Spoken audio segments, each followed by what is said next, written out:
This is Jarrod Horak, and this is my latest Kentucky Oaks 2023 recap video. Now, I do analysis and recaps for all the Kentucky Derby and Kentucky Oaks points races. You can find all of those videos on my YouTube channel. And if you're interested in my Kentucky Derby Day, Preakness, and Belmont Stakes Day full cards, those Triple Crown Series products can be found at the runawayrhorse.com on my sales page later this spring. So check those out on my sales page to see which products that I'm covering. And if you're interested in purchasing any of those, go over to that sales page. And now we're going to do the recaps. And these recaps will be for March 25th and March 26th, 2023. We'll begin with the Fairgrounds Oaks. Now that race, it had a 5-horse field. And we had a surprise result in here. But the pace, at least the pace setter, was expected to be Christian Duro, and she did just that. She went out there and set the pace. Now, I was a little bit surprised to see Hoosier Philly jump in there and press her.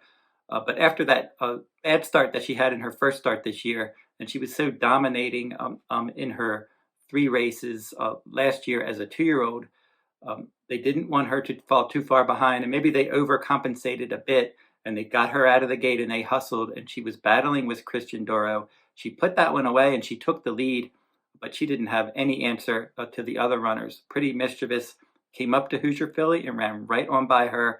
And then Southlawn from further back had a nice patient trip, inside trip from off the pace. A nice win for her.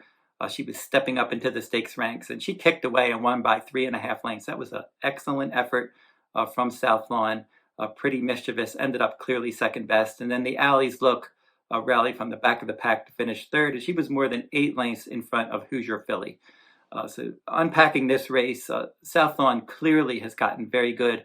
Earlier on in her career, she wasn't as good, and then she had a nice big victory in the optional claiming ranks prior to the Fairgrounds Oaks, and now she's won this one. So she has a strong pedigree, and she's in excellent form. She seems to be getting good at the right time.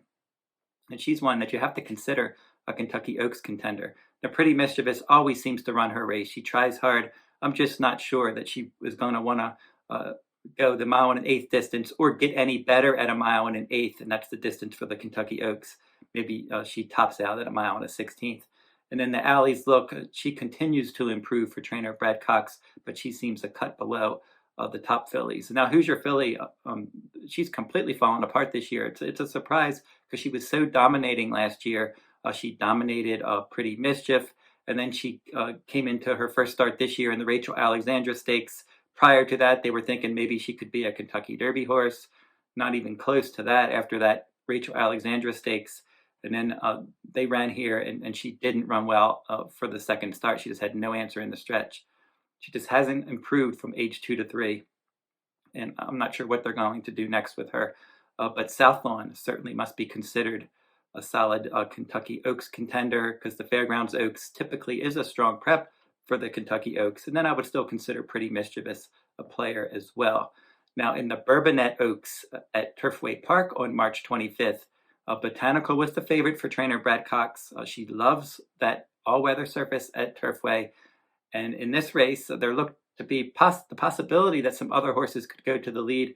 Botanical's comfortable stopping the pace, but nobody went on with it. So Chris Landeros, aboard Botanical, just went on and controlled the pace.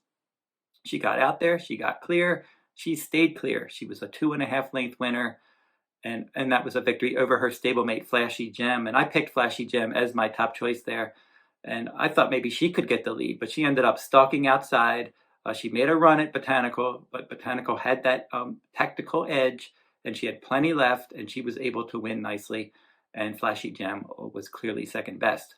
30 Thou Kelvin rallied from off the pace to end up finishing third there. But this was really all about the top 2, and especially the winner, Botanical. Now the question's going to be, how can Botanical handle the main track like she does of the all-weather surface? She certainly has talent, and we'll find out how she runs on dirt in the Kentucky Oaks. I thought Flashy Gem ran a decent race here, and she's one maybe later this year to keep an eye on. I think she's definitely has some ability. The Sunland Park Oaks for March 26th, and Flying Connection, the local horse, and the Southern California shipper doing it the hard way, figured to get up there and battle throughout. And that's exactly what happened, at least in the early going. Flying Connection got the early advantage, doing it the hard way, could not get in front. Those two were just comfortably in front of the rest, but Flying Connection was just better. She was quicker and better, and she was able to just keep going. Doing it the hard way, it was under a ride. She could not keep up, and she weakened. And Flying Connection was able to win by 2¼ lengths. Very easy victory there. Love Tank rallied to finish second. Don't Get Pickled rallied from off the pace and got the third in that race. So Flying Connection, if she ends up in the Kentucky Oaks, she's going to be leaving New Mexico and facing some quality horses, but she does have ability. I just don't think that she's as good as some of the others. So looking at the 3 prep races for March 25th and March 26th, I think maybe Southlawn, if you're looking at any that could be major Kentucky Oaks contenders, certainly seems to be getting good at the right time of year. And she's one that I think you have to consider for the Kentucky Oaks based on that pedigree and the way she's been running. I don't think a 1 1/8 is going to give her any troubles. And she's got at least enough positional speed to keep the leaders in her sights. Botanical has to prove that she can handle the main track like she does on all weather surfaces. And then Flying Connection, she's just going to have to prove she can run outside of New Mexico against quality competition. So don't forget to like, subscribe, and comment if you like this content, and keep checking my YouTube channel for all of these Kentucky Derby and Kentucky Oaks analysis and points race recap videos. And until I see you next time, good luck at the races.